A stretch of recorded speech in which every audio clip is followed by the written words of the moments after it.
Good noon everyone. I am your Sanskrit teacher Satyabhama from happy कैमर school. Students, आज मैं आप सभी को लेसन 9 रीड करवाऊंगी। लेसन 9 जो कि वर्तमान काल में है। क्रिया। याद है आप सभी को एक्टिविटी डेज में मैंने आप सभी को क्रियाएं बताई थी, यानी कि जो धातु होती है जब उनमें हम प्रत्यय प्लस करते हैं तो उसके बाद वो पूर्ण क्रिया का रूप लेती हैं। तो आज हम वर्तमान काल में पढ़ने जा रहे हैं। यह है एक वचन, द्विवचन और बहुवचन। पाठ का नाम दोबारा रिपीट करते हैं क्लास। क्रिया है, लेकिन कौन से काल की? वर्तमान काल की क्रिया है जो कि लट लकार कहलाती है संस्कृत में। वर्ब्स प्रेजेंट टेंस, जो शब्द किसी कार्य के किए जाने का बोध कराते हैं। दैट मीन्स वो वर्ड्स जिनसे ये पता चले कि कोई कार्य हो रहा है, हो गया या होगा, वे क्या कहलाते हैं? क्रिया, यानी कि वर्ब्स कहलाते हैं। जो क्रिया अभी घटित होती हैं उसे लट लकार वर्तमान काल की क्रिया कहते हैं। जैसे अगर मैं ये कहूँ कि मैं आपको ये किताब पढ़ाती हूँ, मैं आपको ये पाठ पढ़ाती हूँ या पढ़ा रही हूँ। एक और चीज़ बच्चों, कभी कंफ्यूज मत होइएगा। संस्कृत में कॉन्टिन्यूस टेंस जैसे आपका इंग्लिश में होता है, हिंदी में नहीं होता, ना ही संस्कृत में होता है। संस्कृत में आपका सर वर्तमान काल होगा। चाहे जैसा मैं कहूँ कि मैं आप बच्चों को पाठ पढ़ा रही हूँ, तब भी ये वर्तमान काल है। आप इसे प्रेजेंट कॉन्टिन्यूस टेंस नहीं कहेंगे, जैसे आपके इंग्लिश में होते हैं। रहा रही अलग होता है, दैट मीन्स कि वो कॉन्टिन्यूस टेंस होता है। लेकिन संस्कृत में ये सिर्फ क्या आएगा? वर्तमान काल यानी लट लकार में। देखिए, जैसा पहला वाक्य है हमारे पास, एषः छात्रः अस्ति। एषः का अर्थ होता है यह, और छात्रः अस्ति यानी कि यह छात्र है। बात हो रही है एक बच्चे की ओर इशारा करते हुए कहा गया है कि यह छात्र हैं। एषः नमति यानी कि वह नमस्कार करता है। अब देखते हैं आप, ये नमति करा, हाथ जोड़ रहा है, दैट मीन्स यह नमस्कार करता है। एतौ छात्रौ स्तः यानी कि ये दो छात्र हैं। देखेंगे आप, ये दो छात्र हैं, यानी कि अब आप यहाँ पर बच्चों जो पढ़ रहे हैं एषः एतौ एते, यानी कि आप यह शब्द को एक वचन, द्विवचन और बहुवचन में पढ़ रहे हैं। इसलिए तो यहाँ पर एतौ छात्रौ स्तः यानी कि ये दो छात्र हैं। एतौ नमतः यानी कि ये दो नमस्कार करते हैं। पहले एक बच्चे के इशारा करके बताया गया कि यह नमस्कार करता है, अब बात दो की हो रही है, यानी कि ये दो नमस्कार करते हैं। अब है एते छात्राः सन्ति, यानी कि ये सब छात्र हैं। आप सभी को याद होगा संस्कृत में जब भी हम बहुवचन बनाते हैं स्त्रीलिंग या पुल्लिंग का, तो उसमें क्या होता है? अंत में अ की मात्रा और विसर्ग का प्रयोग किया जाता है। तो इसलिए यहाँ पर छात्राः सन्ति हैं। लेकिन अब आपको ये पता कैसे चले कि ये जो है यहाँ पर ये पुल्लिंग का है या स्त्रीलिंग का है? तो इसके लिए डिफाइन करने के लिए सबसे आसान है, आप यहाँ पर इस शब्द को देखें, एते। एते यानी कि जब संति आया, संति का मतलब हो गया बहुवचन है वाक्य में। छात्राः भी बहुवचन का है, लेकिन स्त्रीलिंग और पुल्लिंग दोनों में समान होगा बहुवचन। इसलिए आप अब एते को देखेंगे, क्योंकि एते जो शब्द है वो पुल्लिंग के बहुवचन में प्रयोग किया जाता है, जैसे कि सह, तौ और ते। तो बच्चों आपको याद आया, रिकॉल हुआ, सह, तौ, ते, यानी कि एते छात्राः सन्ति, ये सब छात्र हैं। एते नमन्ति, ये सब नमस्कार करते हैं।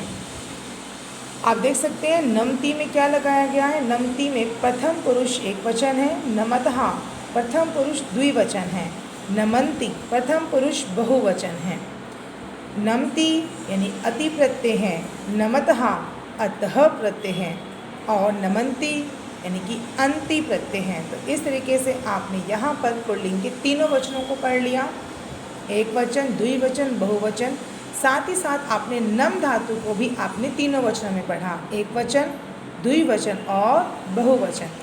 चलिए क्लास नेक्स्ट पे चलते हैं हम। नेक्स्ट है एषा बालिकाः सन्ति। अब आप यहाँ पर एषा जो पुल्लिंग का था, अब आप एषा पढ़ेंगे जो कि स्त्रीलिंग का होगा। एषा बालिका अस्ति यानी कि यह बालिका है। एषा पठति, यह पढ़ती है।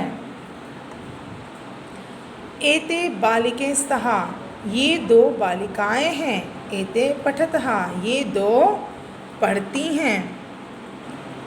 एतः बालिकाः सन्ति, ये सब बालिकाएं हैं। एतः पठन्ति, ये सब पढ़ती हैं। जैसा हमने फर्स्ट पैरा में पढ़ा था सेम वैसे ही यहाँ पर भी है। पठति पठतः पठन्ति, यानी कि ये जो क्रिया है वो सेम रहेंगी। ऐसा नहीं है कि अगर आप स्त्रीलिंग का लिख रहे हैं तो उसके लिए कोई प्रत्यय अलग हो जाएंगे, नहीं। जैसे वहाँ पर अति था जिसका अर्थ होता है नमस्कार करता है, वैसे ही यहाँ पर पठती जिसका अर्थ होता है पढ़ती है, ठीक है, या पढ़ता। अगर आप ये कहा जाए कि एषः छात्रा अस्ति, एषः पठति, अगर यहाँ पर नमति की जगह अगर मैं पठ धातु का प्रयोग करती हूँ तब भी यहाँ पर एषः पठति होगा, क्योंकि धातुएं स्त्रीलिंग हो या पुल्लिंग चेंज नहीं होती हैं, ठीक है।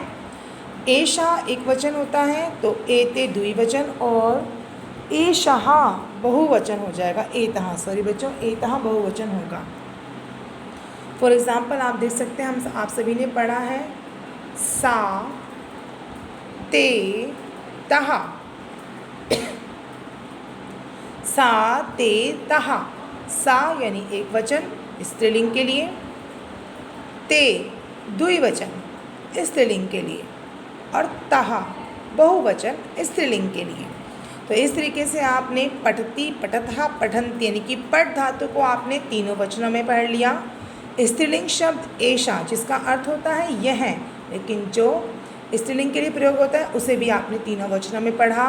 एषा एक वचन, एते द्विवचन और एतः बहुवचन। चलिए क्लास अब नेक्स्ट चलते हैं हम।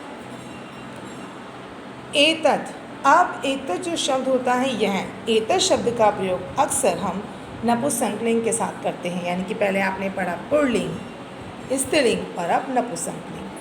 मित्र, क्योंकि देखिए मित्र एक ऐसा शब्द है जो कि कोई भी हो सकता है, आपकी लड़की मित्र हो सकती है, लड़का भी मित्र हो सकता है, तो ये एक सामान्य मतलब कॉमन शब्द है। तो एतत् मित्रम अस्ति यानी कि यह मित्र है, ठीक है। एतत् हस्ति यानी कि यह हंसता है। याद रखिएगा एषः, एषः, एषा और एतत् इन तीनों का अर्थ यह होता है, सिर्फ इनका प्रयोग अलग होता है। एषः पुल्लिंग, एषा स्त्रीलिंग, एतत् नपुंसकलिंग, या ऐसे शब्दों के साथ जिनमें ये डिफाइन न हो सके कि वो लड़का है या लड़की, जैसे कि मित्रम। एतत् हस्ति यह हंसता है, ठीक है। एते मित्रस्तः ये दो मित्र हैं। वैसे अगर बच्चों देखा जाए तो मित्र भी एक भावना ही है, क्योंकि फ्रेंडशिप में कोई नाम तो नहीं होता ना, हम सब ये कहते हैं कि हम दोस्त हैं, तो इसलिए आप भावना भी कह सकते हैं, ठीक है। एतत् हस्ति यानी कि यह हंसता है। एते मित्रस्तः ये दो मित्र हैं। एते हसतः ये दो हंसते हैं। इसमें इस पैराग्राफ में आप हस धातु रूप पढ़ रहे हैं जिसका अर्थ होता है हंसना, ठीक है, जिसे आपने क्रिया में देखा अति, अतः और अंति लगाकर, ठीक है। एतानि मित्राणि सन्ति यानी कि ये सब मित्र हैं। एतानि हसन्ति ये सब हंसते हैं। तो बच्चों इस तरीके से आज आपने इस पाठ के अंदर 3 धातुओं को पढ़ा। एक नम धातु नमस्कार करना, पर धातु पढ़ना और हस धातु यानी कि हंसना, जिसमें आपने अति, अतः और अंति प्रत्यय लगा करके कर्ता के अनुसार क्रिया बनाई। तो क्लास आज के लिए इतना ही। Thank you. और हाँ, आप सभी को ये लेसन रीड ज़रूर करना है, क्योंकि बिना रीड के ये लेसन आपको समझ में नहीं आएगा। Thank you.